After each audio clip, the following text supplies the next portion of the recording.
Boa noite, pessoal, tudo bem? Dê boa noite para quem está do seu lado aí. É uma alegria estar com os irmãos aqui presentes para prestigiar o lançamento do livro do pastor Thiago Cavaco, português muito querido por nós aqui. Quero chamar aqui os convidados, os nossos irmãos queridos que estarão aqui. Enquanto eles vão subindo aí, vou falando um pouquinho da minha experiência com esse evento, que foi promovido aí pelo pessoal da Mundo Cristão.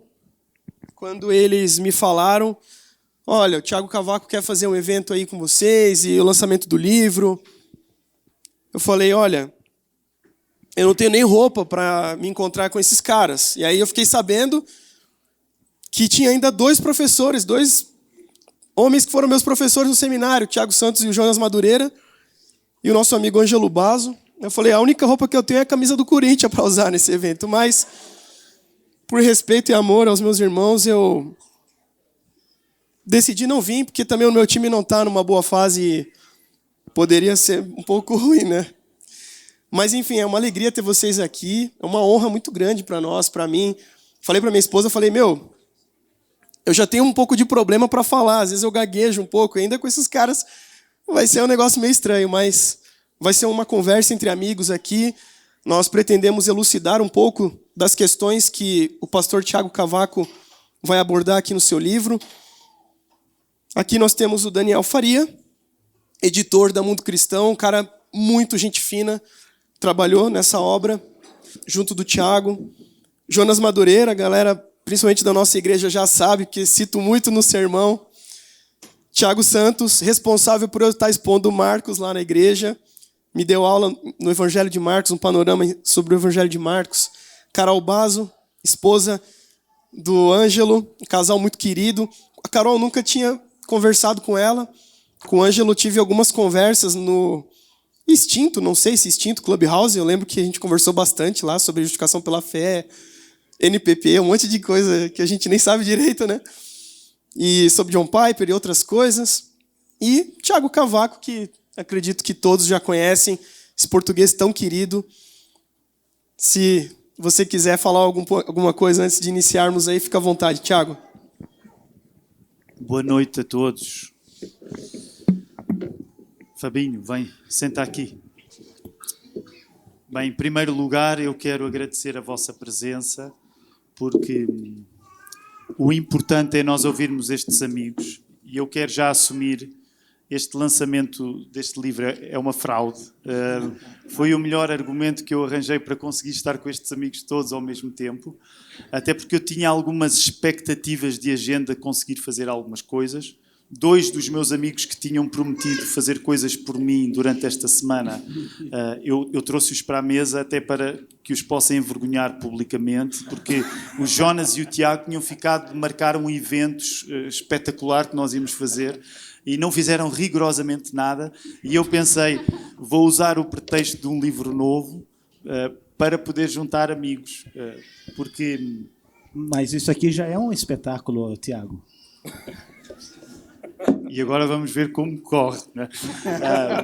Mas então, eu quero agradecer a vossa presença, porque eu não, é apenas mais uma prova de que é tudo pela graça, mas a cada ano que tenho tido a oportunidade de visitar o Brasil, e eu tenho visitado, graças a Deus, não tenho vindo sozinho, eu tenho vindo com a minha esposa, mas eu acho que ela preferiu não vir hoje, ela deixou-me aqui sozinho. Já cheguei. Ela gosta sempre quando eu posso colocar um grande número de pessoas a olhar para ela. Portanto, onde é que ela está sentada? Ela está lá. Escondida. Está aí atrás? Está ali, está ali. Ruth, podes ficar levantada, eu sei que tu gostas deste momento. Eu vim com a minha esposa. Eu sei que algumas pessoas vieram cá por causa dela, não foi por minha causa, e ela no final está completamente disponível para conversar com toda a gente. Mas Deus tem permitido que de cada vez que eu venho ao Brasil aconteça uma coisa que é o plano dele, que é o reino de Jesus traz-nos amigos. E de cada vez que eu venho ao Brasil o número aumenta, pela graça de Deus. E eu pensei que este era um bom argumento, apenas para eu juntar esta gente toda à mesa e a partir de agora conversarmos um pouco. Deixem-me só adicionar uma coisa antes de começarmos a ouvir algumas pessoas, assumindo já que o livro é apenas um pretexto. Todos os livros são pretextos, a verdade é essa. Portanto, o único livro que não é pretexto é a Sagradas Escrituras, todos os outros são um pouco pretextos. Mas eu sinto-me um pouco nervoso esta noite, não só pela presença dos meus amigos, mas porque isto é verdade, eu exagero muitas coisas, mas isto não é exagero nenhum, e o Jonas chamou a minha atenção. O escritor vivo de língua portuguesa que eu mais imito está nesta sala, que é o Alexandre Soares Silva, que é um amigo que eu conheci há uns anos, e quando o Jonas disse, olha que o Alexandre está aí, eu fiquei mesmo envergonhado. Alexandre, eu sei que estás aí, obrigado por teres vindo, porque esta coleção de crónicas é uma tentativa muito fracassada de eu tentar imitar o Alexandre Soares Silva sem sucesso. E, portanto, ele estar aqui faz-me sentir ainda mais pequeno. E obrigado, Alexandre, por estares. E eu faço questão de te oferecer o livro que tu, por amizade, vais ler. Só por amizade, não precisa ser por mais nada. Mas isso faz com que esta noite já seja especial. Quero só aproveitar, antes de passarmos para a conversa propriamente dita, e eu vou começar pelo Fabinho, mas o livro não existiria naturalmente sem o Observador. O Observador é um jornal online em Portugal, é o jornal mais importante no online em Portugal, e eles deram-me sempre grande liberdade para escrever o que quer que fosse. Portanto, é importante dizer isto, estes textos não são escritos para evangélicos, no sentido em que eu não parto do princípio que estou a escrever para pessoas que acreditam no que eu acredito. O que às vezes me dá uma liberdade maior, porque quando nós podemos não ser, quando as pessoas não se sentem na obrigação de concordar connosco, nós damos a mais liberdade. E então esse espaço de liberdade começa no Observador e, sem dúvida, o Mundo Cristão tem dado um passo de fé em relação a qualquer proposta que eu faço. E este título, só para explicar, há uns anos eu estive de férias com a minha família no litoral alentejano, que é uma região mais a sul de Lisboa, muito bonita, e eu reparei, eu dei conta que os jovens das famílias privilegiadas, socialmente privilegiadas, iam para o litoral alentejano passar férias em casa dos pais, sem os pais, com os carros dos pais, em grupos, para fazer férias bastante devassas, pagas pelos pais. E eu achei que aquilo era um fenómeno que valia a pena escrever um livro sobre o assunto. E na altura pensei, o título do livro será Férias de Fornicação, porque é uma das coisas que aqueles jovens estão a fazer durante aquelas férias. E pensei sempre, tenho de arranjar maneira, depois de um título tão bom, arranjar um livro para escrever. Só que não consegui, mas consegui transformar numa crónica, que curiosamente foi uma das crónicas que provocou alguma atração nos leitores. E eu pensei, ok, esta crónica é suficientemente sensacionalista para poder chamar a atenção das pessoas. O resto do livro é óbvio que é uma desilusão, porque eu próprio não tenho experiência de fornicação, eu nunca forniquei na vida, não faço assim tantas férias, e é apenas um texto sobre o assunto. Depois, a partir daí, são textos que não têm nada a ver acerca de férias de fornicação. Portanto, eu espero que quando vocês forem enganados a comprar o livro, tenham uma tolerância com isso. O livro não existiria sem a organização, e isso é importante dizer. Portanto, sem a iniciativa da Mundo Cristão, mas sem a organização do Daniel Faria, que é o editor, e que descobriu nos textos que são dispersos uma unidade que eu próprio não sabia que existia. E, portanto, se há responsável, se o livro tiver alguma virtude, ela veio, de facto, das mãos do Daniel. Mas pronto, agora vou dar a oportunidade ao Fabinho, que nós gostaríamos de ouvir. Fabinho, o que é que tu leste que mais chamou a tua atenção? E fala do coração. Beleza. Para mim tem muito a ver com muitos aqui, inclusive da mesa, porque, coincidentemente, né, se não fosse a providência do Senhor, mas neste domingo nós expomos lá na igreja o capítulo 12 de Marcos. E nós estávamos naquele trecho onde fariseus e herodianos se juntam, grupos completamente antagônicos, para tentar, de alguma maneira, cercar Jesus ali. Logo após, vem os saduceus também, um terceiro grupo distinto. E eu já estava lendo o livro, e muita coisa dentro do próprio texto do Evangelho de Marcos, que é um evangelho, assim, como eu digo lá na igreja, né? É um evangelho que não tem nada a ver com o John Lennon cantando Imagine, né, para uma multidão muito feliz. Tem mais a ver com Metallica tocando One, assim, né? É um evangelho paulado e a todo momento. E nesse texto veio muito a calhar junto com, principalmente o primeiro capítulo, a primeira parte, aliás, o primeiro capítulo, a primeira parte que você escreveu, que vai falar desse moralismo. E aqui você já começa chutando para tudo que é lado. Uma das coisas muito interessantes que você traz aqui e que me chamou a atenção é que há uma nova moral sendo imposta a nós, e é uma moral com um alicerce secularista, né? Ela vem com uma aparência de permissividade, de liberdade, de todas essas coisas, mas quando nós olhamos assim, bom, não tem muita liberdade, né? É como se você estivesse comendo um pedaço de picanha diante de um grupo de veganos. Você se sente mal, né? Você se sente meio, de alguma forma, acusado com aquilo. Mas se não bastasse, você também fala de um outro ponto, que é a questão dos filhos dos, entre aspas, conservadores que estão nessas férias vivendo a sua devassidão completa, né? Me lembrou muito Tim Keller, cara. Sendo bem sincero, eu ainda estou um pouco sentido, né? Feliz, mas sentido com a partida dele. Mas me lembrou muito isso, porque ele, como diz um dos seus livros, Igreja Centrada, ele caminha nesse ponto, trazendo o evangelho para uma posição que não é pendular, não está num pêndulo, né? Não está num extremo, não está no outro. Isso me chamou muito a atenção, essa provocação para essa nova moralidade. Não vou chamar de pseudo-moralidade, porque é de fato uma moralidade, né? Existe punição para quem não se sujeita a ela, existe uma visão, talvez até de certa maneira litúrgica, onde você tem que seguir alguns ritos, você tem que seguir uma maneira de viver. E eu achei isso muito interessante. E como você falou, alguém que não compactua da nossa fé, do protestantismo ou do cristianismo em geral, com certeza vai ficar com uma pulga atrás da orelha, com algumas questões que você coloca ali. E isso me chamou muito a atenção. E usei muito no sermão domingo, né, do teu texto. Com citações, é claro, né? Sou um brasileiro corintiano honesto, né, gente? Então, deixar bem claro aqui. Então, isso foi algo que me chamou muito a atenção em relação a esse capítulo, né? Enfim, eu não sei se os irmãos querem comentar algo em relação a essa primeira parte. Ou... Posso eu próprio fazer um comentário? Pode. Fica com este micro. Eu não quero ficar muito fixado em algumas diferenças que podem existir entre Portugal e Brasil, mas eu creio que esta talvez torne o cenário um pouco diferente em Portugal, que é, no Brasil, talvez até também por conta de os evangélicos serem influentes, mas ainda acontece do lado conservador haver campanhas conservadoras contra alguma coisa que parece muito devassa.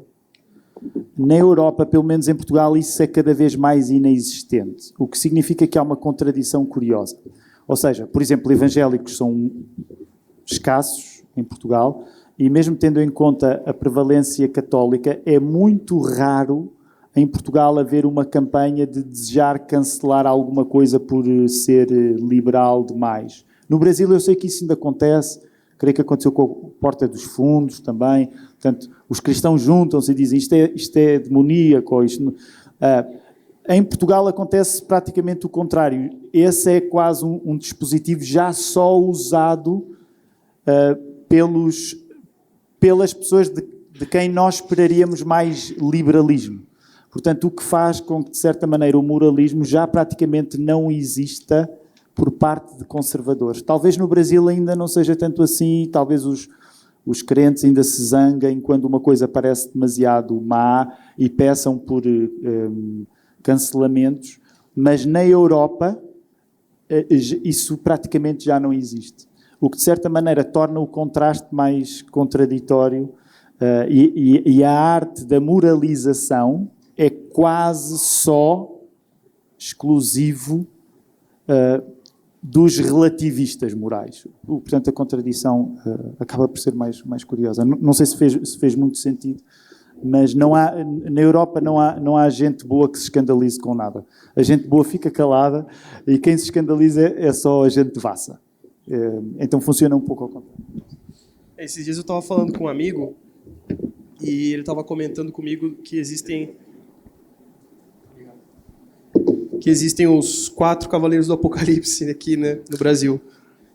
É o café sem açúcar, né? Se você não toma, né, você está muito mal. Eu tomo sem açúcar, né? Mas, enfim, existe um legalismo em cima disso. Também tem o veganismo, né? O lance de não comer carne. Então, quem come carne é muito mal, muito mal. O CrossFit, né? O CrossFit. Todo respeito ao meu professor Tiago, eu sei que ele pratica mais o CrossFit também. Né? De onde é que vem o CrossFit em particular? Porque eu já entendi que é uma piada, não é? No Brasil o CrossFit é uma piada? É uma piada que as questões da moralidade das quais você trata provavelmente abordam. Você sabe como que você descobre quem é que faz CrossFit é vegano? Você não precisa saber porque eles vão te contar. É uma coisa evangelizadora, então. Então, assim, por exemplo, eu, o Ângelo, que não praticamos CrossFit, não é que assim, ó, E nem veganismo, imagino. Não. Assim, a gente usa o legalismo para rir um pouquinho, né? Mas, enfim, tem esse Cavaleiro do Apocalipse, que nem todos, é claro, são, né? Mas é o último, qual que é o último, cara? Esqueci o último, ó.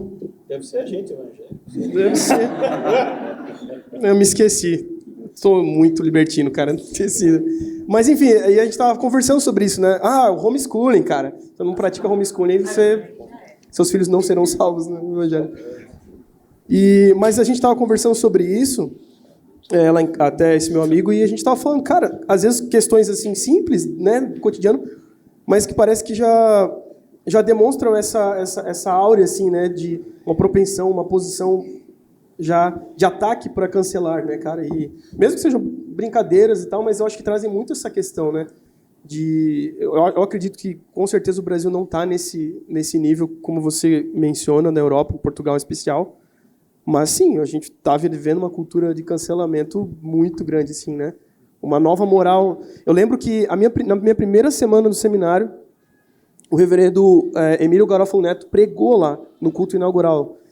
E ele falou isso, ele trouxe uma questão, ele falou assim que muitos cristãos se esquivam de falar da ética, dos 10 mandamentos, de se debruçar nisso e trazer essa ética para o mundo, enfim, de conversar sobre isso, por medo, porque acha que o mundo não tem moral, então não importa uma ética, não importa uma moral, tudo pode, mas não é bem assim. Quando nós olhamos por essa vasta cultura do cancelamento, a gente vê que não é bem assim. Existe sim uma moral que está vigente no nosso país também, né?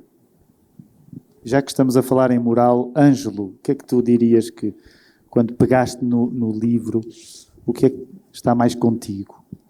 Bom, como carismático, eu vou começar a operar milagres agora aqui, né? Primeiro é falar sobre o livro sem ter lido ele. Esse é um dos primeiros milagres. Eu vou trabalhar na base de revelação, como bom pentecostal carismático.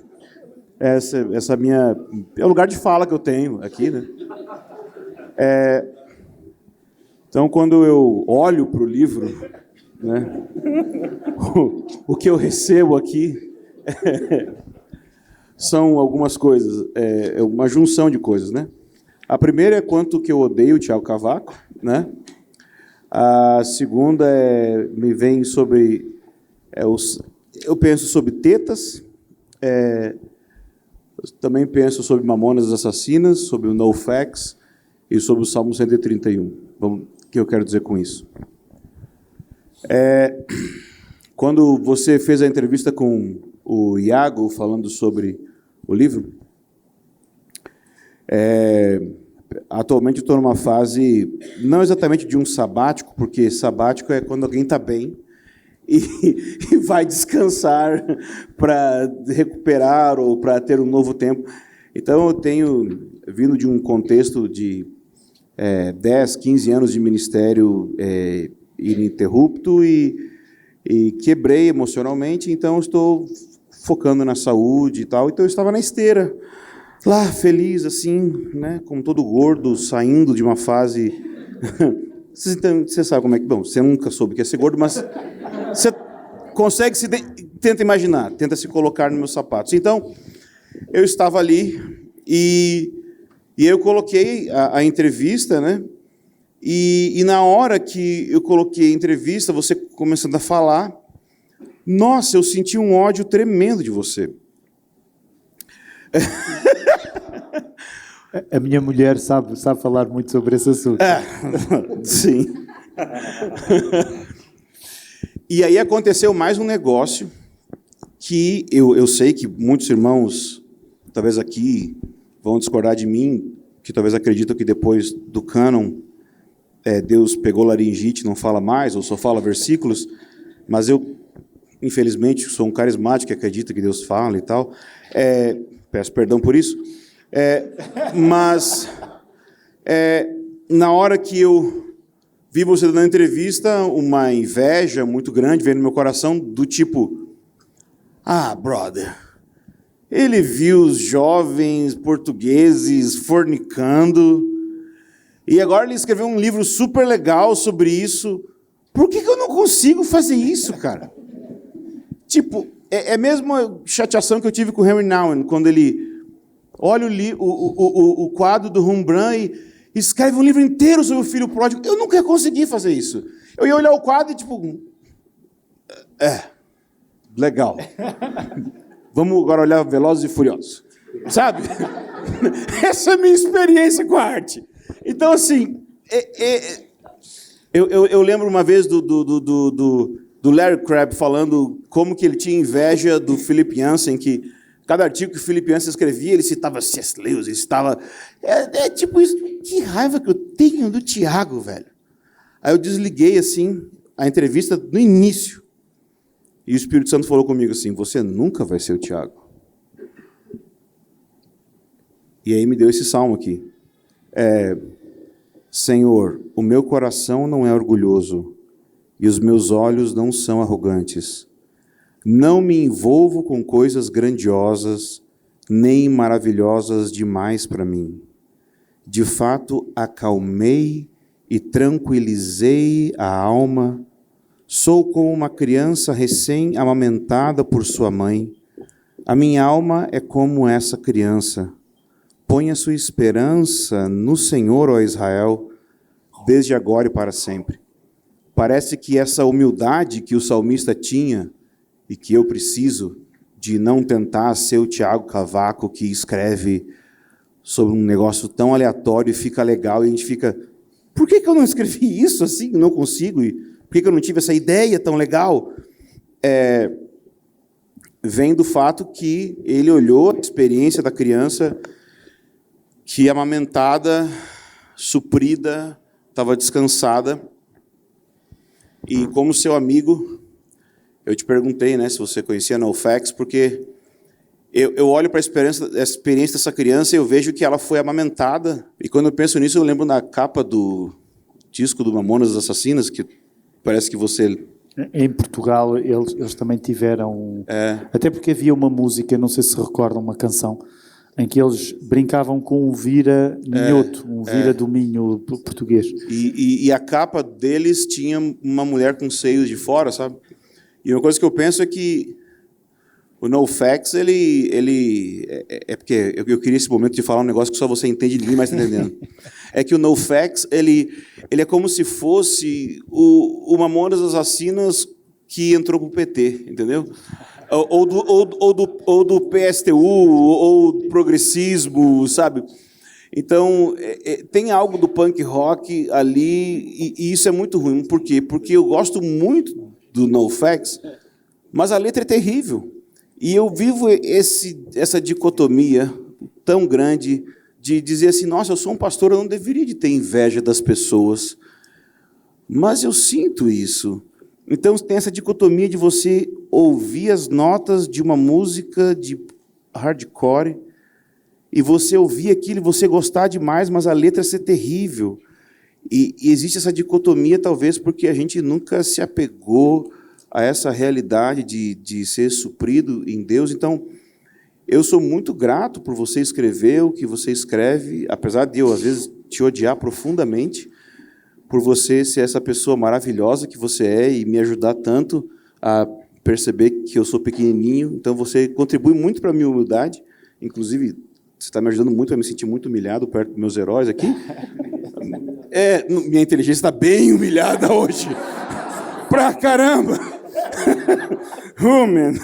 Então, assim, você vê como eu sou um carismático, operei milagres e sinais aqui. Então, encerram-se aqui as palavras de Jó e dos seus amigos. Não faço questão. Vamos deixar a Carol para o fim e vamos ouvir o Daniel. Daniel, a tua relação com o livro é uma relação de trabalho também. O que é que tu dirias acerca dele? Foi trabalho, mas foi prazeroso. Primeiro, boa noite a todos. Agradecer ao pastor Fabinho pela possibilidade do evento. Mais uma vez, né, Fabinho? A gente esteve juntos ano passado lançando o Arame Farpado no Paraíso. E também o Doidos por Discernimento. A gente acabou lançando os dois livros conjuntamente. E hoje estamos lançando o Férias de Fornicação e Outras Murmurações de um Moralista. Eu reforço as palavras do Tiago de agradecimento ao Alexandre Soares Silva. Acabei de fazer isso antes de subir aqui. Sei que esposo de constrangê-lo, né? Que ele é bem na dele ali, mas foi graças ao Alexandre Soares Silva, numa recomendação de um blog, muitos anos atrás, que eu tomei conhecimento pela primeira vez do Tiago Cavaco. E o Alexandre é, de fato, um dos autores mais irritantemente geniais que nós temos no Brasil hoje. E isso são uns 15 anos, mais ou menos, que eu venho acompanhando o trabalho do Tiago. Como músico, um músico de punk rock um tanto quanto excêntrico para os apreciadores de música gospel. Hoje eu mostrei alguns vídeos do Tiago para Luísa, que é uma funcionária nova da Mundo Cristão, e ela deu risada, assim. Mas, enfim, não vamos entrar nesses detalhes. O Tiago, assim, na Mundo Cristão, as pessoas já não me aguentam ouvir dizer o quanto eu o admiro, quanto eu considero, muito possivelmente, o maior escritor evangélico em língua portuguesa hoje. É difícil até imaginar concorrentes, assim, com todo respeito a todos os outros. É uma pessoa extremamente habilidosa com as palavras e muito cuidadosa com a palavra, acima de tudo. E é um perfil um tanto quanto excêntrico mesmo. Assim, eu acho que o Tiago, neste cenário brasileiro atual, entender o Tiago Cavaco não é tão simples assim. Eu noto o quanto, muitas vezes, pessoas de uma vertente mais emergente, mais progressista, mais missional, mais disposta ao diálogo com a cultura, sente uma atração natural pelo Tiago, pelo fato de ele ser um roqueiro e falar sobre assuntos de cultura. E aí, quando ele começa a falar sobre doutrina, como um evangélico que as pessoas não conseguem entender muito bem, mas ele é evangélico mesmo. Ele, de fato, defende aquelas coisas antiquadas que se defende há muito tempo dentro das igrejas evangélicas. Ao passo que os conservadores, quando olham para um roqueiro, punk rock, falam, não, isso não funciona. Então, ele é essa figura complexa, por assim dizer. Mas eu pediria a quem puder que conheça o trabalho do Tiago, acompanhe, tente mergulhar num texto que muitas vezes se parece mesmo um texto de português, do português de Portugal, e que causa algum estranhamento. Mas eu diria que há muitas coisas no ministério do Tiago, na forma como ele atua, que pode ser extremamente útil para nós brasileiros. E aqui eu vou tomar um pouco da palavra, Tiago, para fazer uma coisa que você tem me cobrado há muito tempo, que é explicar o livro, explicar o que é que... Por que nós usamos essas Porque a divisões pessoa de lê o parte? livro e no final fica sem saber. Exato. E é importante haver uma explicação do que o livro é. E eu sei que eu tenho alguma culpa nisso, porque o Tiago escreve essa série de artigos no jornal O Observador, e ele me encaminha esses artigos em ordem cronológica, por data de publicação. Mas aí eu decido, em conjunto com o Tiago, contar uma espécie de narrativa neste livro que, a meu ver, é importante repassar para vocês, porque eu espero que vocês achem que a ideia foi boa, porque se não funcionou, isso pesa sobre mim, não sobre o Tiago. Este livro ele é dividido em algumas sessões, se iniciando com a parte 1, as murmurações de um moralista, que é basicamente o seguinte, é aquilo que o Tiago disse, é o texto inicial sobre as feras de fornicação, mas eu diria que é mais do que isso, é a nossa constatação de viver no mundo do avesso. Nós vivemos no mundo que está do avesso, e o que é mais estranho, parece que essa é uma constatação singular hoje em dia, não é uma constatação geral. A ideia da moralidade já não é mais a mesma, por assim dizer, e isso é o que causa um certo essa indignação, ou melhor dizendo, mesmo um estranhamento diante do que é a ideia de moralidade hoje. Num certo sentido, me lembra, não sei se quanto o Tiago está familiarizado com o Nelson Rodrigues. Nelson Rodrigues foi um dos grandes contistas brasileiros, e os textos dele transpiravam essa indignação diante do descalabro moral do seu tempo. Mas o caso do Tiago é um pouco mais particular. Ele vê esse descalabro moral, e nós vemos esse descalabro moral, e essa constatação de que nós consideramos errado talvez não pareça tão errado para os outros. E os outros vão olhar para nós e vão dizer, vocês é que são errados, porque vocês são os mal resolvidos. Vocês são mal resolvidos, vocês não estão entendendo a nova moralidade. São vocês o problema. O problema está com vocês. E, num certo sentido, o problema está conosco. Nós somos os mal resolvidos. O cristão é, por excelência, o mal resolvido. O cristão tem a noção de culpa, e ele precisa ter a noção de culpa. A culpa é uma das coisas mais benditas que nós podemos sentir.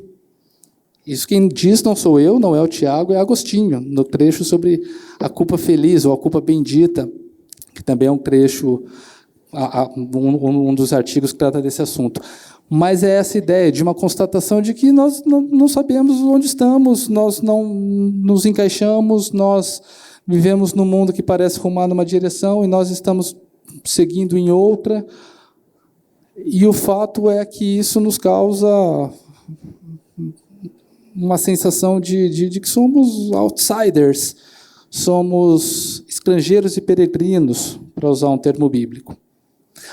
Ou deveria ser assim, talvez não seja assim. Talvez nós estejamos habituados a tudo isso, talvez nós não sejamos mais tão contraculturais como gostaríamos de ser, como John Stott gostaria que o cristianismo fosse. Talvez nós estejamos mais habituados aos estranhamentos morais do que nós imaginamos. Daí a importância da voz de alguém como o Tiago Cavaco. Hoje, no Brasil, nós evangélicos, somos 30% da população. Hoje, no Brasil, os grandes e multimilionários jogadores de futebol se declaram evangélicos. Hoje, no Brasil, celebridades da Globo se declaram evangélicos. O que há de contracultural em ser evangélico no Brasil hoje? E o exemplo do Tiago, como um evangélico em Portugal, onde os evangélicos compõem uma porcentagem de 3%, 4%, 5%, num mundo ainda, num país ainda predominantemente católico, muito preso às tradições mais arcaicas do catolicismo, de um lado, e de um outro lado, um secularismo exacerbado, um ceticismo próprio da Europa, com suas devidas razões, mas o fato é uma realidade diferente da nossa. De modo que, quando eu olho para o Tiago, eu confesso que vejo um perfil muito heróico. A sua atuação em Portugal é muito heróica. E eu me pergunto o que é que nós estamos perdendo aqui no momento em que nós já não podemos exercer esse papel do indignado, do estranho, do outsider, do peregrino, porque nós estamos tão imersos nessa cultura evangélica que talvez alguma coisa tenha se perdido. E quando eu leio o que você escreve, quando eu assisto aos cultos online na Igreja da Lapa, eu confesso que sinto uma saudade tremenda da minha infância. Eu sou jovem, eu tenho 36 anos, mas cresci numa igreja batista de tradição landmarquista, que basicamente equivale a dizer que era uma igreja fundamentalista, nos termos de hoje. E eu sinto saudade daquela época. Eu sinto saudade de uma época em que ser cristão era ser um estrangeiro peregrino neste mundo. Acho que eu baixei o tom, né? Ficou uma coisa meio pesado, mas vai piorar. Porque eu quero fazer só porque o livro faz esse caminho. À medida que nós vamos lendo os artigos, nós vamos constatando essa sensação estranha de ser diferente. E não é ser bom, não é com orgulho, é de ser culpado, é de encontrar na igreja o refúgio como pecador. É de encontrar na fé cristã o refúgio pelos erros que nós cometemos. É isso que é essa igreja, é o lugar do pecador, é o lugar do arrependido, porque nós sentimos essa bendita culpa, e graças a Deus por isso. Porque se nós não sentirmos culpa, nós não podemos nos arrepender. Nós vamos nos arrepender do quê? E aí eu vou encerrar com o último artigo do livro, que é uma transgressão a qualquer manual de redação editorial, porque, em geral, nós deveríamos encerrar um livro com uma palavra de esperança, para que o leitor termine com aquela boa sensação. Sabe aquela história do Jornal Nacional terminar sempre com a notícia sobre futebol e tal? Porque é uma maneira de espairecer depois das notícias mais pesadas. E a gente não fez isso. A gente encerra o livro com um texto chamado Viver Destriunfado.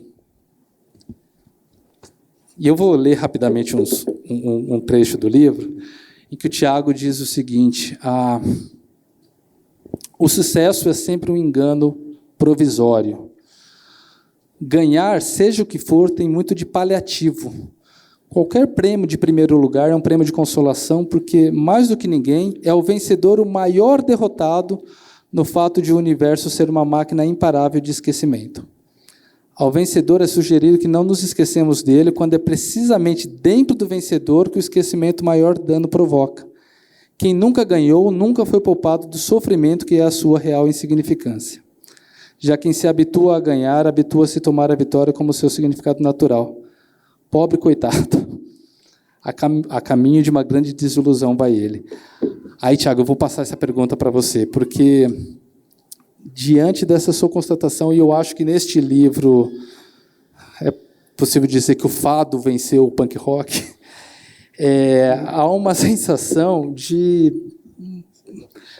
derrota, num certo sentido. A gente encerra o livro dizendo que sobreviver destriunfado. Como é que nós podemos resgatar essa esperança de sermos estrangeiros e peregrinos neste mundo? Mas, em primeiro lugar, como é que nós podemos voltar a ser estrangeiros e peregrinos neste mundo? E aí eu peço mesmo essa palavra como uma palavra de inspiração para nós brasileiros. Desculpe jogar essa bomba assim, mas algo já que ele não deu esperança no fim do livro, agora dá agora, resolve meu problema. Resolve agora. Pedir a um português uma palavra de esperança é sempre complicado. Talvez fique para a segunda coleção de crónicas, mas eu aqui há um tempo estava a ler um livro sobre a Idade Média. Não me lembro do autor agora, mas chama-se Strange Landscape, portanto, paisagem estranha, e o autor fazia aquela nota clássica acerca de como as catedrais eram, na Idade Média, os livros que as pessoas podiam ler. Aliás, a própria disposição das catedrais Eram como se páginas, se fossem as páginas escritas para as pessoas liam. E o autor dizia que a Idade Média era, em grande parte, um mundo em trevas, em que quando as pessoas entravam nas igrejas, sobretudo nestas catedrais mais sofisticadas, elas liam, a catedral brilhava no meio das trevas. E na altura, um dos textos, que é mais recente, não faz parte ainda desta coleção, mas ao escrever sobre isso, eu diria, e eu sei que provavelmente não vou dar a resposta satisfatória, Daniel, que mereces, mas eu creio que o papel do cristão hoje é precisamente o contrário, porque o mundo se iluminou, historicamente iluminou-se, o iluminismo. Portanto, um dos problemas é que nós hoje, de certa maneira, levamos areia para a praia, porque o mundo já está iluminado. E cabe aos cristãos não trazer mais luz, mas trazer as trevas. Eu explico. Aliás, há pessoas inteligentes que disseram isto, não fiquem enganados, porque de alguma maneira a Flannery O'Connor dizia isso quando ela explicava que para um mundo que tinha perdido o conceito de pecado e graça, as histórias tinham de ser ultra-violentas para que o mundo pudesse voltar a aceitar essas categorias. De outro modo, há um escritor que eu descobri há muito pouco tempo, que é, eu nunca sei dizer o nome dele, acho que é o Byung-Chul Han, que ele diz isso de outra maneira, não de uma perspectiva cristã, mas que ele diz que o problema do nosso tempo é o excesso de positividade, e é por isso que as nossas doenças são as doenças do burnout e da depressão, porque nós não sabemos já lidar com o negativo e portanto, cansamos-nos com o excesso de nós próprios. O outro já não é o problema, mas somos nós próprios, porque todos temos de ser patrocinadores da nossa qualidade e é isso que nos faz o desgaste. A depressão é o desgaste que cada um tem na tarefa de se aceitar e de se promover a si próprio. Portanto, estes autores fazem-me pensar que cabe aos cristãos trazerem nós não podemos competir no campeonato da luz, porque ele já está lutado. O nosso papel é trazer uma nova negatividade, para que nesse contraste o Evangelho que nós falamos, de facto, tenha o papel de salvação necessário. O Tim Keller dizia isso de outra maneira, que é, nós salvámo-nos de precisarmos de ser salvos. Talvez no Brasil seja um pouco diferente em alguns contextos, porque a categoria Deus ainda é falada aqui de uma maneira que na Europa é diferente, mas a palavra de esperança passa paradoxalmente por uma nova época de trevas que tem de ser os cristãos a levá-la. Agora, eu sei que quando eu digo isto pode parecer um jogo de palavras, mas é real. Eu creio que esse contraste, como é que eu explicaria? A esperança só vem, por exemplo, uma das coisas boas que eu acho que a pandemia trouxe é que de repente houve um medo que não era assumido, que podia ser encontrado em qualquer pessoa. E provavelmente, reparem, o refrão mais esperançoso era pagão, não era cristão, era vai tudo ficar bem. Que é uma ideia profundamente pagã, porque apesar de ter uma verdade cristã, a da esperança, mas é por Deus sair de cena que vai tudo ficar bem. Então, uma das coisas interessantes é que para nós cristãos, o medo, isso é uma acusação, mas eu acho que é um elogio. Nós precisamos do medo, nós precisamos da culpa, nós precisamos de todas essas coisas para que Jesus volte a ser um Salvador que nos salva de alguma coisa. A primeira coisa somos nós próprios. Portanto, isto não é muito esperançoso, mas é o melhor que eu consigo. O problema, e não levem a mal eu dizer assim, mas eu tenho de aproveitar, porque quando eu venho ao Brasil eu sinto que eu posso fazer coisas que não posso em Portugal. Mas como é que eu diria?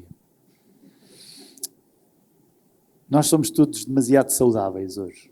Eu hoje numa conversa com o Douglas, o Douglas Gonçalves, estávamos a falar um pouco acerca disso e numa conversa lá para o podcast, e um dos problemas é que, como é que eu diria isto? Nós mesmo quando subscrevemos um evangelho da graça, a salvação é pela graça, mas depois nós tornamos a salvação económica. E a salvação não é económica, ela implica uma vida de mortificação. E não faz sentido falar num evangelho da graça e depois falar numa santificação económica. O que significa que, de facto, um dos testemunhos mais importantes que nós temos para dar é acerca do cenário mais escuro que nós não encontramos preferencialmente nos outros, mas encontramos em nós próprios. E termino, porque já estou a pregar, e não é esse o objetivo. Uma das coisas que é fascinante, nós estudámos há pouco tempo lá na Lapa a primeira carta de Paulo a Timóteo. E Paulo, numa tirada, logo no capítulo 1, ele faz duas coisas extraordinárias. Ele faz um elenco de pecadores. E ele lista-os. E pecadores esses que hoje nós nem podemos dizer publicamente, não é? A questão do pecado, da homossexualidade. E ele elenca ali, esta gente é toda má. De uma maneira que se nós hoje quisermos fazer isto, vamos ter problemas. Mas logo a seguir, quando ele faz o passo para apreciar, para falar na experiência mais dramática com o pecado, ele deixa de se focar nos outros e ele foca-se em si. Eu sou um miserável pecador que nem sequer merece ser chamado apóstolo. E nós, cristãos, traímos o Evangelho quando o maior pecado, quando a maior devassidão que nos espanta é a dos outros. Devia ser a nossa. E, portanto, isso significa que a coisa mais esperançosa que nós temos para dar aos outros é o nosso mal e o modo como Jesus o resgata. Não é o nosso bem. Porque o mundo está cheio de pessoas boas e os cristãos geralmente até são piores do que os bons que não são cristãos. Portanto, a melhor palavra de esperança que nós temos de dar para o mundo é sermos o catálogo de trevas que Jesus redime e não as pessoas que defendem a sua qualidade. Espero que isto faça sentido, é o melhor que eu consigo. Só uma coisa, se não deu para entender muito bem, a gente desenha. É que eu preciso chamar a atenção para isso, porque eu tenho tanto orgulho dessa ideia. Um pouco da lógica, nas aberturas de partes do livro, se vocês observarem, na primeira parte, nas murmurações de moralista, o moralista está diante de uma praia cheia. Na parte final, o moralista está sozinho. O descalabro moral não está lá fora. É isso. Aqui uma ideia, então, para uma ilustração. Um espelho talvez ajudasse ali. Aliás, só terminar, agora a culpa é do Tiago. O Tiago a seguir vai prosseguir. Mas é curioso, porque há outros pensadores que têm dito isto. O papel do cristão hoje é levar um espelho para o abismo. O Nietzsche falava disto. O papel do cristão, e o Nietzsche não falava disto para elogiar os cristãos, mas o papel que o cristão tem é levar um espelho para o abismo. Porque é nessa comparação com o abismo que o contraste da luz fará algum sentido. Portanto, eu espero que isto faça, mas o Tiago agora vai dar um jeito de endireitar a conversa. Força, meu irmão. É comigo agora? Eu preciso de um pouco da unção do Baso aqui, porque eu também não li o livro. Seus amigos, hein? Mas eu fiquei aqui pensando nos Mamonas Assassinas como parte do PT. E você sabe que você tem razão? Tem uma música deles que diz assim: eu queria um apartamento no Guarujá. Isso tem alguma coisa a ver com o que aconteceu por aí. Mas olha só, não me admira aqui um pouco do pessimismo, porque o Tiago é português. E o pessimismo é uma das melhores qualidades do português. Aliás, foi um português, essa de Queiroz, que disse isso, né? Que o pessimismo é excelente contra a inércia, porque ele acaba com o desgraçado delito da inércia, né? Imobiliza, né, o sujeito de alguma coisa. Toda a literatura portuguesa tem um quê de melancolia e de pessimismo, né? O Velho do Rastelo, lá de Camões, né, dos Lusíadas, né? E pronto, a gente aprende muito com o pessimismo português, porque o pessimismo português ele é um pouco nosso também, né? O brasileiro é muito festeiro, não é? E acho que isso é uma das coisas que o Tiago gosta aqui do Brasil, né? Ele gosta de uma festa, a gente sabe, mas a nossa festa ela camufla um pouco a realidade, né, mais desgraçada que a gente tem. E acho que olhar para a nossa própria desgraça é um dos caminhos, aliás, é o caminho, né, que vai nos levar para aquele que tem graça. Né? Então, por isso, a gente se deparar com aquelas notas em Ré menor que às vezes aparece aqui numa sinfonia como essa, né, pode ajudar a gente, né, a anelar por aquelas notas assim, em Dó, né, em Sol, né, que de alguma maneira vão deixar a gente assim mais alegres, né? Mas eu li um pouquinho, sim, tá? Para não dizer que não li. Não, mas deixa só fazer uma correção. Porque Sim. o Tiago nem está a ser completamente rigoroso. Porque há um canal do WhatsApp que eu tenho com o Tiago e com o Jonas que se chama Chatices Portuguesas. E nós trocamos, como é que se diz aqui, figurinha, não é? Volta e meia eu leio um poema. Por exemplo, se eu leio uma coisa no Brasil que eu gosto muito, eu sinto que preciso de lhes dizer. Às vezes leio um poema da Adélia e gravo e envio para eles, ou o facto de estar a ler o Nelson Rodrigues, e muitas vezes quando eu me sinto muito convicto acerca dos meus textos, eu mando alguns textos que ainda não publiquei, que vou publicar no Observador e digo assim, vocês não merecem, mas eu envio para vocês. E eles... Como os textos são chatos, eles não dizem nada, eles nem pegam. Mas é porque é um lugar de chatices portuguesas, né? E faz todo sentido, né? Aliás, eu sempre cito aquele poeminha do Mário Quintana, né? Que diz que há dois tipos de chatos: os chatos propriamente ditos e os nossos amigos, que são os nossos chatos favoritos. E eu gosto de dizer, se é que eu posso ter a ousadia de corrigir aqui o Mário Quintana, né, ou de emendar o poeminha dele, que há três tipos de chatos. Os chatos propriamente ditos, os nossos amigos, que são os nossos chatos prediletos, e nós mesmos, que somos, às vezes, os maiores dos chatos. Porque a gente, às vezes, é meio chato mesmo, né, e olha as coisas sempre com um olhar de chatice.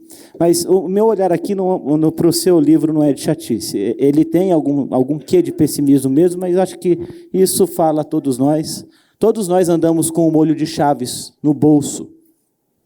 Isso significa que nós sabemos que o mundo é mau, não é? E que nós precisamos trancar a nossa casa ou o nosso automóvel ali do lado de fora, né, quando a gente se ausenta de algum lugar. Então, esse pessimismo, de alguma maneira, é um tipo de realismo que todos nós somos convidados a ter, né, para que a gente possa buscar só naquele que é verdadeira graça, a nossa esperança.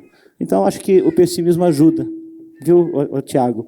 E, bem, eu não li, não foi por indisposição, não, é que eu estive fora esses dias, eu fui justamente a Portugal, por acaso, na semana passada eu estava lá e o Tiago cometeu o disparate de não encontrar-se comigo, mas ele estava de férias, né, então, me parece, isso justifica.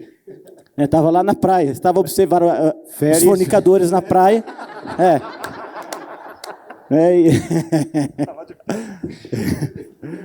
E bem, quando eu cheguei de viagem, não deu tempo da Mundo Cristão me mandar o livro, eu peguei o meu emprestado do Rubner, que está sentado ali, e hoje eu precisei ir para um consultório médico. Enquanto eu aguardava a minha consulta, já com o meu quê de pessimismo, né, eu consegui ler um pouquinho de algumas das crônicas. E uma das coisas interessantes de crônicas é que elas são, como você mesmo constata aqui, um tipo de obra inacabada, né? Lembra um pouco, e você cita na Idade Média, né, as catedrais, né? Há algumas em Portugal, para quem não foi para lá e tiver algum dia a oportunidade, vá, não é?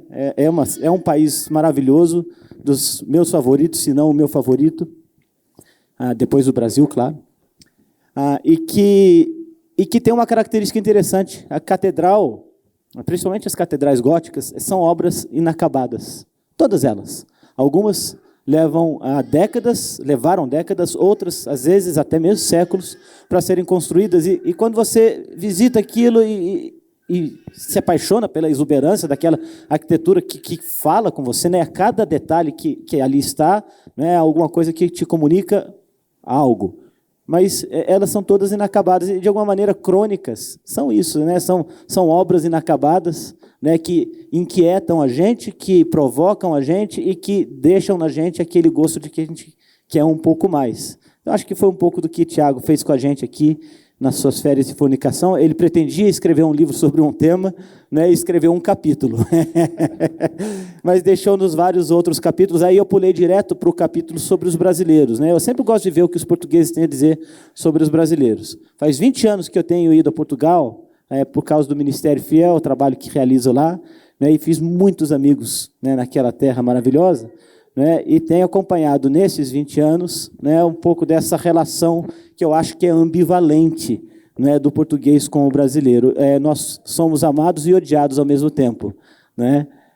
Talvez, não sei se estou exagerando. Você me ajuda depois a corrigir essa observação, se for o caso. Exato. Ele está dizendo aqui, como maltratar brasileiros. Tem um manual, né, para ajudar o português aqui a espizinhar a gente. Não é muito difícil. A gente dá bons motivos para ser maltratado também, né? Já começou há 500 anos, né? O Ludmike. Cadê o nosso ouro? Faz favor. Ele está achando que vai pagar a dívida com palavras. É verdade que a palavra tem poder, mas a gente aceita as pepitas também.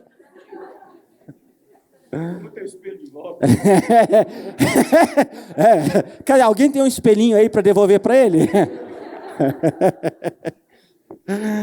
Então, há essa coisa ambivalente, né, que a gente é amado e odiado, porque, claro, o brasileiro que vai para lá leva um pouco dessa brasilidade, né, é criativo, né, tem a coisa que acho que os europeus, né, se espantam muito, que é aquela coisa do improviso, né, que a gente chama de jeitinho aqui, né, e que deixa, às vezes, os portugueses de cabelos arrepiados, né? E às vezes, isso não é muito bom. Quando a gente, né, vê o brasileiro, né, se habituando demais, né, com as coisas lá, isso, às vezes, pode ser uma coisa ruim, né? Mas, por outro lado, há uma relação muito bonita, né, de troca, de crescimento, de aprendizado dos brasileiros que vão para lá, né, e que sempre voltam melhores do que foram, né?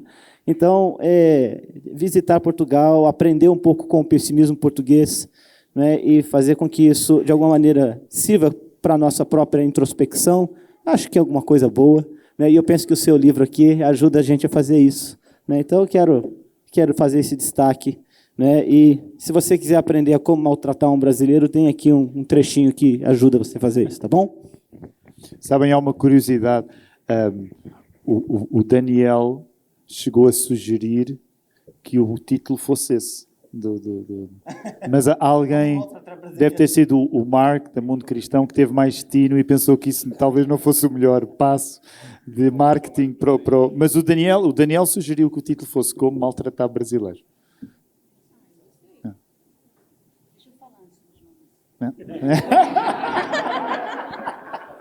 A Carol disse, deixa eu falar antes do Jonas. Eu vou falar o quê no final? Vai sobrar o quê para mim? Vou falar igual o Ângelo, só que de um jeito fofinho. Primeiro eu quero te dizer assim, que eu estou aqui como tua amiga, mas eu sou tua fã, sou aluna. Igual você falou que né, imita ele, eu estou querendo te imitar. Gosto demais do jeito que você escreve, assim, sempre gostei de todos os livros que eu li. E eu queria celebrar o fato desse livro ser crônicas, né? Uma coleção de crônicas, que eu acho que é um gênero literário que falta no Brasil, né? Principalmente no mundo cristão, falta esse gênero literário. E toda vez, eu não li o livro todo, né? Mas li algumas, e para mim a experiência da crônica é mais ou menos assim, você lê e termina assim, né? Acaba rápido e te dá um soco no estômago e você fica pensando naquilo um tempão. E, às vezes, são assuntos tão bobos, né? Tão bestas, assim, que, de repente, se torna algo filosófico, existencial e tal. Então, eu queria celebrar isso, Tiago. Acho que foi muito legal. Quando eu recebi o livro, eu não sabia que era uma coleção de crônicas e eu fiquei muito feliz. E, quando eu leio crônica, eu tenho muita dificuldade de ler uma atrás da outra, porque eu fico com essa sensação assim do negócio. Acho que eu vou pensar isso durante a semana toda, né? Tipo essa aqui. E outra coisa que eu acho legal na escrita, tá? Que eu acho muito bacana, é o jeito que você brinca com as palavras. Por exemplo, tem uma crônica aqui, gente. A minha mulher mata-me há 20 anos. Então, rola uns clickbait, né? Eu acho maravilhoso. Fica mal eu dizer que essa é boa, mas é boa. A crónica e a mulher também, mas... Sim, mas é maravilhosa essa crônica, é maravilhosa. Eu marquei aqui, acho que foi uma das... E a da ração e da refeição. Era uma coisa que eu ia te perguntar, se você tem uma que você assim, gosta mais. Essa da ração e da refeição, dependendo da personalidade da pessoa, eu cheguei à conclusão, tarde, mas cheguei à conclusão, que de facto nós não comemos para viver. O cristianismo diz o contrário, nós vivemos para comer. E eu cheguei lá tarde. Aliás, nota-se que é uma coisa que traz problemas às vezes a uma família com muitos filhos à medida que ficam mais velhos, porque de facto, e aí temos de reconhecer nós protestantes, nós evangélicos, às vezes numa certa rejeição quase brusca de tudo aquilo que pareça ritual, que nós associamos ao catolicismo, esquecemos que a existência é ritual também. E, portanto, tomar uma refeição é um ritual. E à medida que o tempo foi passando, e eu li outras pessoas falando da importância da refeição, e também pelo facto da vida pastoral, a importância da ceia do Senhor, então essa foi uma coisa que ficou, ainda quando as crianças eram pequenas, mas é essa tentativa, porque é das coisas mais cristãs que é necessário nós fazermos com a nossa família, é termos refeições à mesa. É uma catequese fundamental. Eu não estou a dizer que conseguimos fazer sempre isso.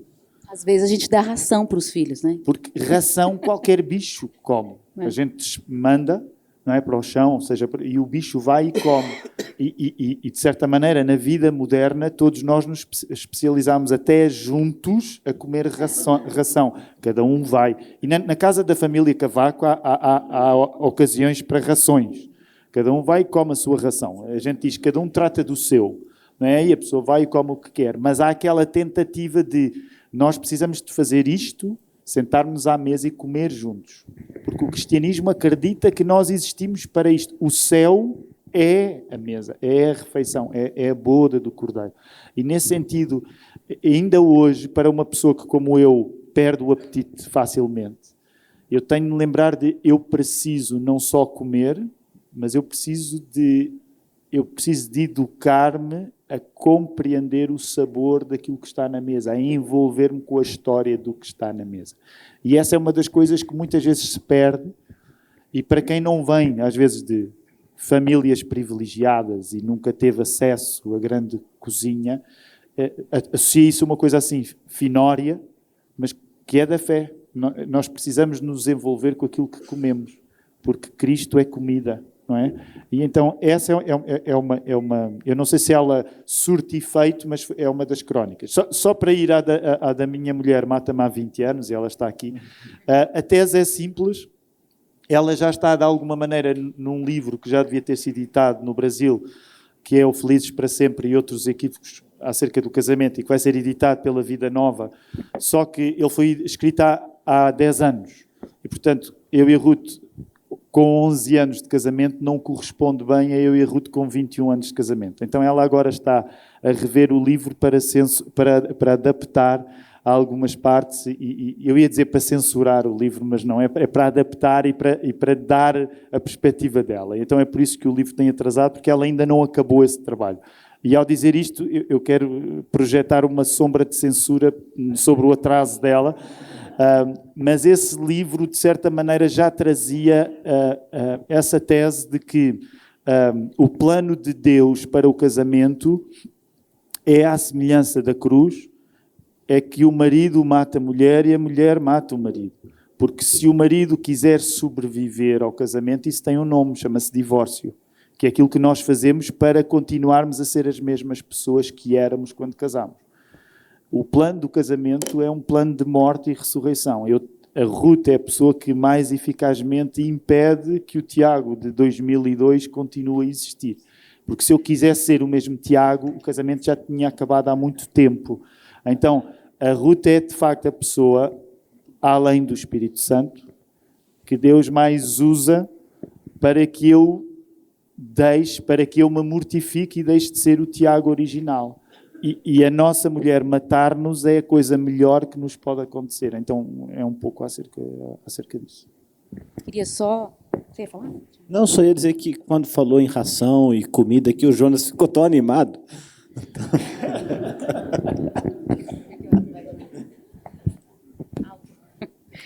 Eu queria só fechar assim meu ponto.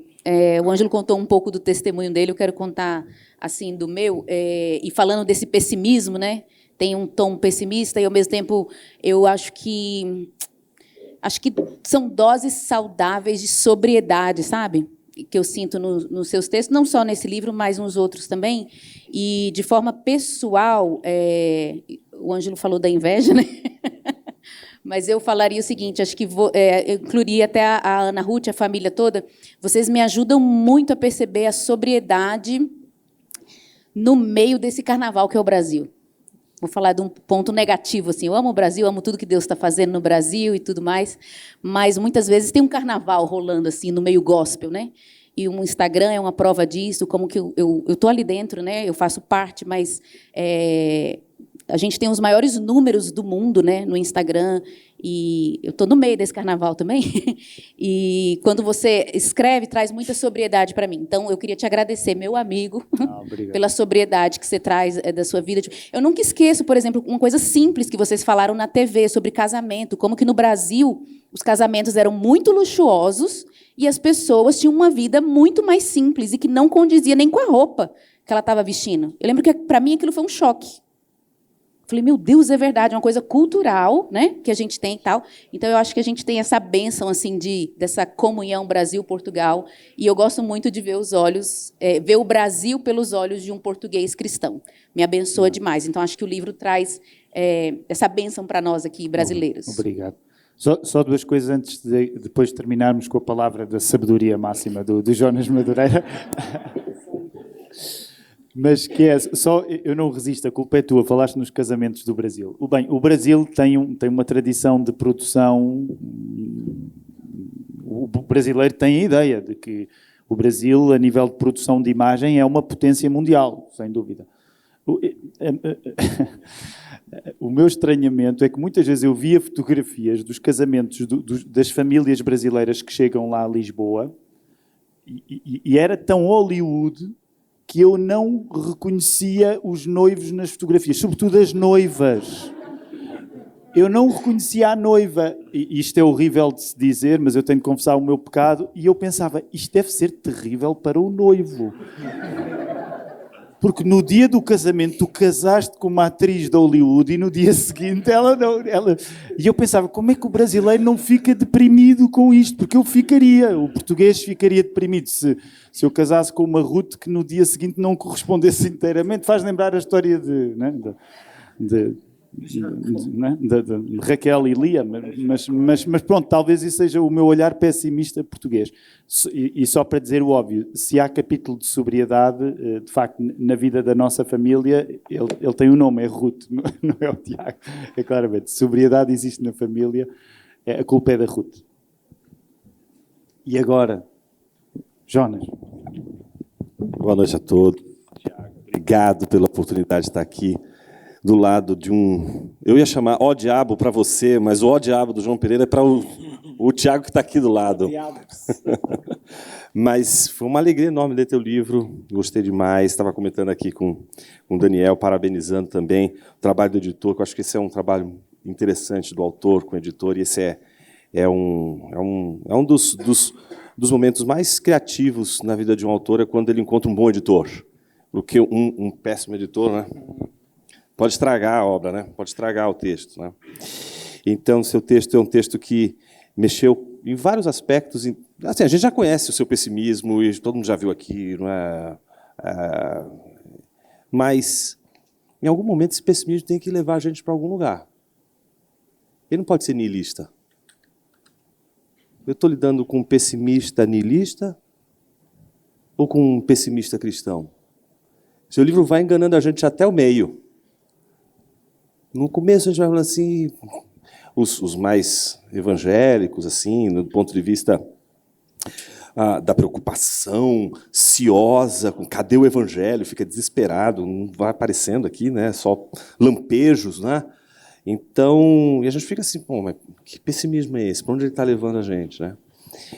E eu gostei do capítulo, até eu não consegui ver a imagem. Eu estou um capítulo antes da última parte, da imagem solitária, porque o seu texto é um texto de um moralista.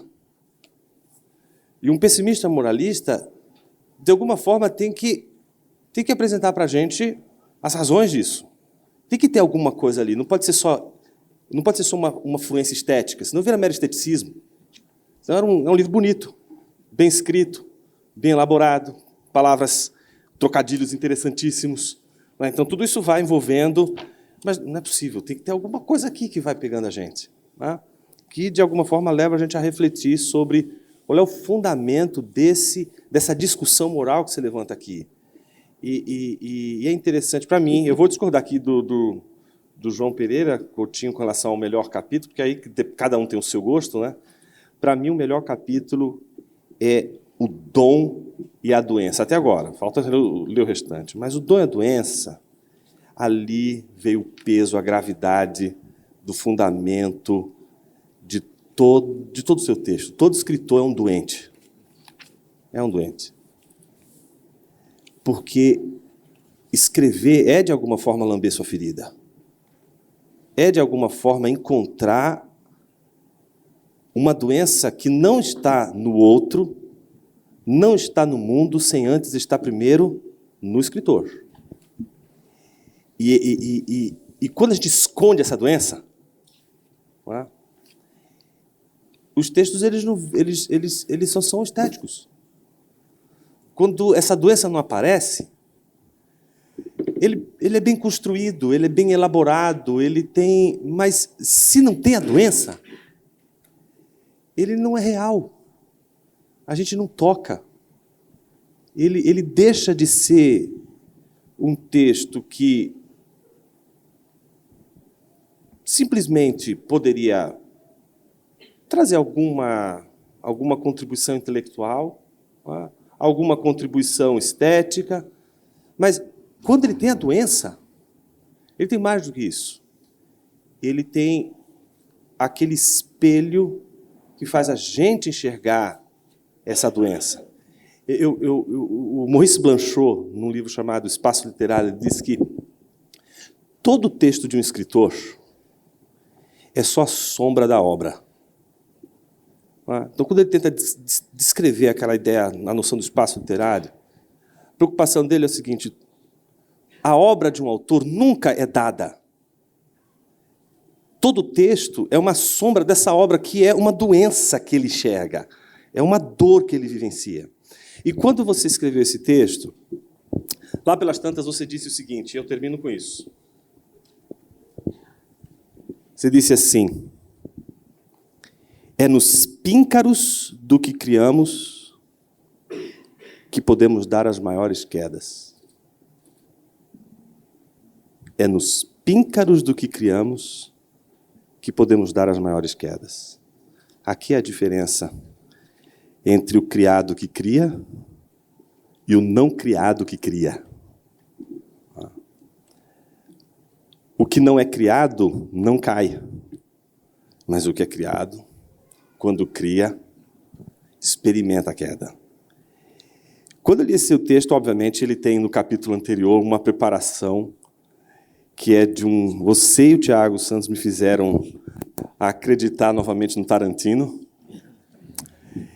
E tem aquela cena que realmente eu acho que é uma cena do Rick Dalton, do Once Upon a Time in Hollywood, né? Que é a de um cara genial, um ator brilhante, mas agora não está conseguindo. A arte dele travou. Ele está travado, ele está limitado, ele chegou no esgotamento de todos os seus dons, de toda a sua criatividade, tudo foi. Né? E ele não está conseguindo mais reencontrar o seu próprio talento, o seu próprio dom. E o seu texto é um texto que reflete uma das maiores talvez preocupações de todos aqueles que lidam com a palavra, seja com você, que usa a palavra pela literatura, seja alguns que usam aqui a palavra com a pregação, com o sermão, outros que usam a palavra para escrever textos de filosofia, seja lá qual for. Não é? Mas quando a gente usa a palavra, a gente sabe que a palavra, não de forma à toa, né? Mas de forma bastante intencional, ela é algo que faz, ela é algo que realiza. Ela não é só significado, não é só significância, ela elabora as coisas. E para quem acredita que Deus criou o mundo falando, jamais poderia duvidar do que a palavra é capaz de fazer. Então, a gente, quando desenvolve a palavra, desenvolve o texto, desenvolve os dons, desenvolve os talentos, em algum momento, a gente percebe que esse talento ou nos foi dado, ou esse talento, de alguma forma, por rebeldia nossa, desenvolvemos. De alguma forma, a gente diz assim, já que ele não me deu, eu vou lá e vou fazer. No fundo, a gente sabe que tanto aquele que diz que tem, como aquele que diz que não tem, tudo vem dele. Não é?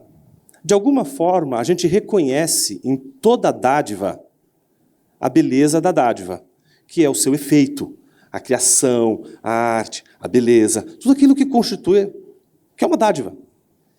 Só que em algum momento da vida da gente, como você diz no texto, sobretudo quando a gente alcança a maestria na arte, a gente precisa tomar uma decisão entre esconder a doença e revelar a doença.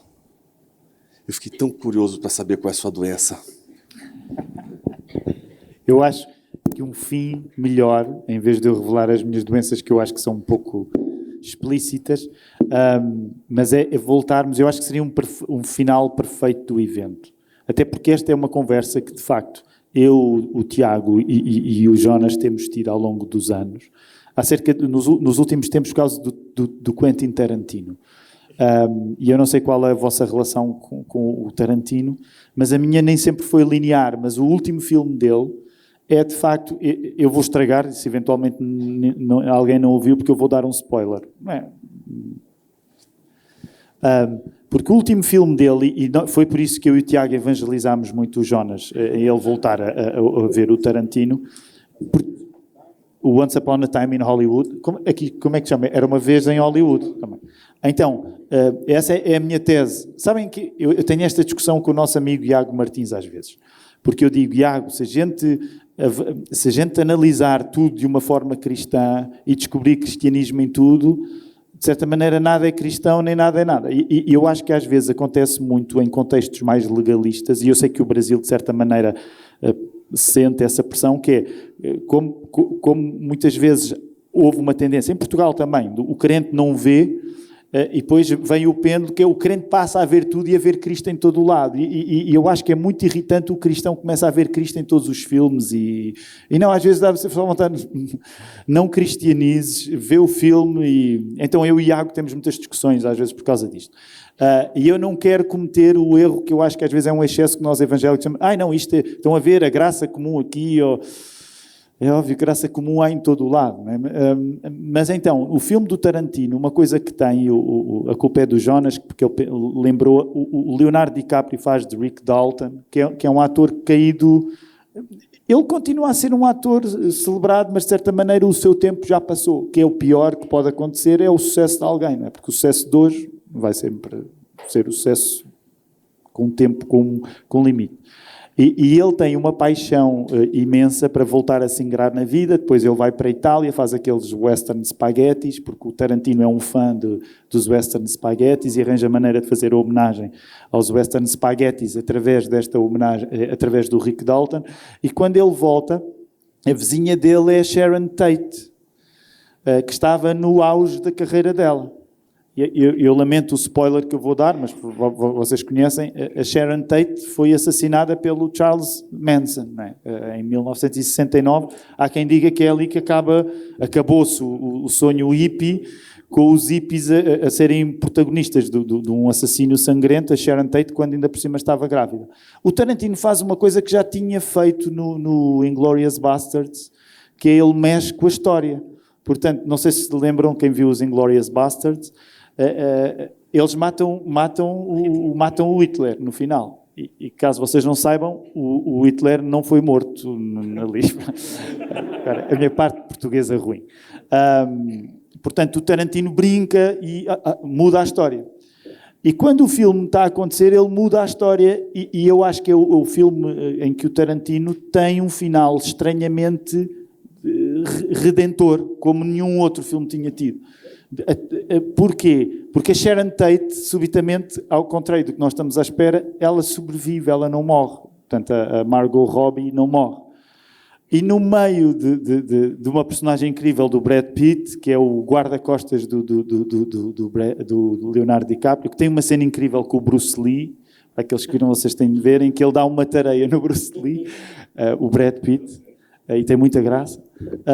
Mas no final, então, as pessoas, o Charles Manson, o grupo do Charles Manson, fracassa na tarefa de matar a Sharon Tate, graças à intervenção drogada do Brad Pitt, que acaba por salvar aquilo tudo com um cão feroz, exatamente. E no final, já me estou a perder, mas isto vai chegar agora ao lugar. No final, graças a essa libertação, a Sharon Tate sobrevive. Portanto, em vez de ser a realidade a dar o final triste, é a fantasia do Tarantino que dá um final feliz. Mas acontece uma coisa preciosa, que é, no meio daquela confusão, a Sharon Tate percebe-se e pela primeira vez vai comunicar com o Rick Dalton, que era o ator caído em desgraça, e pela primeira vez ele fala com a Sharon Tate através de um, como é que se diz? Aquelas coisas que a gente usa... Interfone. O interfone. E a casa da Sharon Tate, isso é facto real. O Tarantino é de facto um grande artista. Eu já não me lembro do nome dele, mas alguém pode googlar, mas era Céu em espanhol, já não me lembro. Era o nome da propriedade. Cielo. Era Cielo? Cielo. Yeah. Portanto, o céu. E a Sharon Tate convida o Rick Dalton a entrar em casa dela. Ele nunca tinha falado com ela. Finalmente ele fala com ela e ele queria falar com a Sharon Tate, que era a atriz com quem tudo estava a acontecer. E é óbvio que o Tarantino, o que ele nos está a dizer, naquele momento em que um portão se abre, abriu-se o portão do céu ao Brad Pitt. E foi uma coisa que quando eu vi, se calhar sou eu que já vejo evangelho em tudo, mas o Brad Pitt entra pelo portão do céu para ir ter com a Sharon Tate. E eu e o Tiago estávamos... Eu acho que nós não demos o spoiler ao Jonas, certo? Mas nós temos... Tu tens de ver este filme porque é o filme em que o Tarantino termina com a redenção do ator frustrado. E nesse sentido, o ator frustrado somos nós. A entrar não para... Ir ter com a Sharon Tate não seria mau, mas ir ter com Jesus é ainda melhor.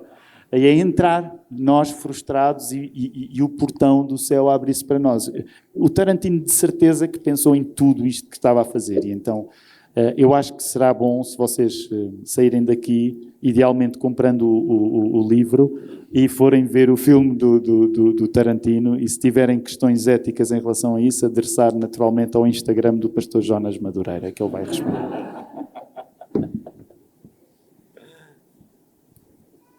Bom, só uma coisa, até que o professor Jonas estava falando ali, e uma das coisas que foi reforçado para mim aqui no livro, eu gosto muito de Lutero, né?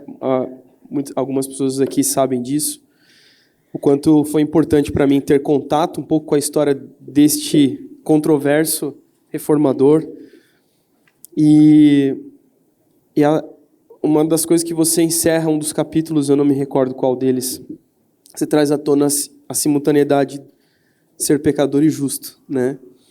E eu também ainda não concluí, ainda falta mais um pouco para concluir, mas até aonde eu vi, uma das coisas que falou muito comigo aqui é que eu passei por uma experiência, estava compartilhando meio por cima com o Ângelo ontem, tive uma experiência de depressão há uns 11 anos atrás, mais ou menos, e na ocasião eu tive contato com a literatura do Piper, né? Questão da teologia da alegria, do hedonismo cristão. E atualmente eu estou lendo Providência. Olha, uma obra-prima. E uma das coisas que ficou muito claro para mim no decorrer desses anos, é que é impossível experimentar o doce da graça sem antes você se empanturrar de amargo do pecado. Né? Não vamos pecar para descobrir a graça, mas é você sentir esse amargo, esse sabor ruim. E o teu livro traz isso, cara. Né? Traz essa questão desse sabor ruim, porque o triunfalismo cansa, sabe? Cansa. Eu tenho batido muito na tecla assim, que nós, igreja, nós não somos chamados para ser bom vivant, né? Não somos chamados para isso. E isso eu passei por uma experiência de cansaço desse triunfalismo chato, sabe? Essa coisa enfadonha que quando você lida com a realidade da vida, você não tem resposta, você não tem resposta para as perguntas que teu coração vazio faz, né? E eu acho esse livro muito importante para isso, sabe? Pelo menos para mim está sendo para isso. E outros livros e outras entrevistas que eu já vi você fazendo foram muito importantes nesse sentido. Então, cara, só tenho a agradecer por você publicar esse livro aqui, né? Tá aqui no Brasil, o pessoal da Mundo Cristão, o Daniel, que sempre tem feito um trabalho maravilhoso. Quero estender a gratidão também ao professor Tiago, com a editora Fiel. Acabei de citar um livro aqui que tem sido muito importante para mim. Eu, de certa forma, sou um outsider nesse meio, porque não tenho origem evangélica. Meu início de vida foi no espiritismo, na Umbanda, minha infância. Depois cheguei no catolicismo, depois cheguei no pentecostalismo, depois fui para um movimento emergente e agora acho que sou batista. Acho que sou batista. Tentei ser presbiteriano, mas Jonas Madureira foi um dos responsáveis por isso, não me deixaram ter essa classe toda, né? Que é bonito ser presbiteriano, né? Eu queria terminar a minha vida... Isso que é chique, né? É chique. Eu queria terminar a minha vida bem, né? Comecei na Umbanda para terminar no presbiterianismo.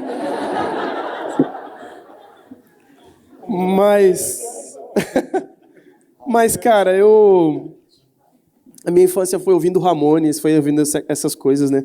Então, e continuo, né? Vou fazer 34 anos agora. Foi ouvindo esse tipo de coisa, então... sou batista, sou baixo clero, né, cara? Então... Não vai ser uma quantidade média, né? Mas, enfim, é uma alegria ter vocês aqui, o Jonas Madureira também. Um livro muito importante para mim também vai tratar um pouco disso, dessa feiura da alma, a inteligência humilhada do professor Jonas. Realmente foi um livro assim que foi muito importante. Eu digo a vocês, se eu puder deixar um encorajamento aqui, comprem livros, deixem de comer Big Mac, comprem livros, gente. Os livros realmente nos transformam, né? Eu sempre fui um zero à esquerda na língua portuguesa, na escola, sempre fui terrível. Fiz várias coisas erradas para dizer que li certos livros que não li. E aí, às vezes, eu vejo ele citando os livros aqui, aí eu lembro, né? Mas, há alguns anos, há uns 13 anos atrás, eu comecei com essa jornada de investir em livros. E as editoras fazem parte da minha vida, as editoras brasileiras fazem parte da minha vida, fazem parte dessa volta que Deus deu na minha vida nesse sentido. E eu encorajo você, compre livros, invista em livros, não deixe as editoras morrer, porque se depender do nosso governo, as editoras cristãs não vão muito longe. Então, invista em livro. É muito triste para mim quando eu entro em contato com alguma editora, peço um livro, não tem mais, não tem previsão de reimpressão, porque às vezes comercialmente não é interessante, né? E as editoras elas precisam pagar suas contas, precisam comer. Então, comprem livros e começar por Férias de Fornicação. O que o Fabinho está tentando dizer aqui é que você não pode passar dessa vida...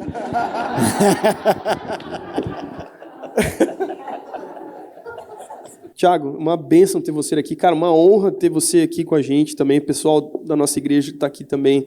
É um presente de Deus para nós. A gente realmente olha para essas coisas e fala, cara, quem somos nós na fila do pão? A gente, como eu falei, não tem nem roupa para usar. com os caras, a não ser a camisa do Coringão, né? Mas, tirando a camisa do Coringão, não tem roupa para usar. Claro, era isso que eu queria.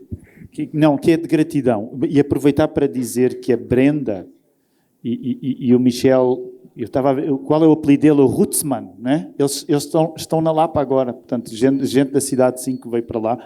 Portanto, isso é uma ilustração daquilo que o Brasil tem feito na nossa vida. E da Igreja da Lapa hoje estou eu e a Ruth, e está uma jovem da nossa igreja, que é a Su, que ela é tão comprometida com o Ministério da Lapa que fez questão de vir de propósito assistir ao lançamento do livro aqui no Brasil. A Su, que está ali ao lado da Ruth. Ela é mesmo uma membro incrível, fora de série. Isto é ironia, ela não veio de propósito, ela veio passar férias no Brasil, mas aproveitou e está cá e então está. Mas é só para demonstrar a gratidão e a vontade que eu tenho é inventar um livro novo para daqui a um ano, arranjarmos maneira de estarmos juntos outra vez. E quero agradecer, sem dúvida, a todas as pessoas que vieram aqui a esta hora e a importância que, sendo uma coisa simples, é para mim, para a minha família e para o povo lá de Lisboa. O sentimento ambivalente não é ambivalente. Deixem-me só explicar isso. Nós nunca sentimos nada tão vivo como pelas pessoas que mais amamos. E o português tem uma relação única com o brasileiro, de facto. Porque eu hoje diz isso ao Douglas e termino dizendo isto. O brasileiro tem uma coisa que muitas vezes o português condena, que é o brasileiro, como povo novo, com esperança, de uma maneira que nós já perdemos. O brasileiro, nesse sentido, é mais parecido até com o norte-americano. O brasileiro vai para Portugal, como o pessoal dizia nas novelas brasileiras, com um pé à frente e uma mão atrás. E o português, nem todos, agora a gente rica brasileira ir para Portugal também, mas o português acha sempre, uau, que grande irresponsabilidade. Acreditar na mudança, porque o português é terrivelmente tem uma suspeita muito grande acerca da mudança, e o brasileiro vai e sofre, e o português fica a pensar, eu nunca me exporia a sofrer desta maneira. E se for preciso, o brasileiro de repente passa por Portugal, mas tem um sonho maior e deixa Portugal para ir para o sonho maior, e então a ambivalência é isto. Há assim uma espécie de censura, porque nós achamos que a existência é séria demais para podermos arriscar, mas na verdade não é censura, é inveja. E você só diz isso porque você gosta das novelas brasileiras, que a gente sabe, tá? Apesar do cuspe da Maitê, né? Tem de ler esse texto. Mas é inveja, é inveja por um povo que nós relacionamos a nós, mas que é livre para arriscar como nós já não sabemos arriscar. Nós, quando arriscámos, até fizemos coisas engraçadas. Nós chegámos cá quando arriscámos. Erraram o caminho para chegar aqui, né? Mas agora quem navega e quem viaja pelo mundo é o Brasil. E isso deixa-nos espantados com um povo, com um leme nos pés e que vai. E, portanto, a ambivalência vem em modo de não devias arriscar tanto, estás a correr riscos. Mas, na verdade, vocês não digam a ninguém que eu disse isto. O que o português queria era ser brasileiro e não consegue.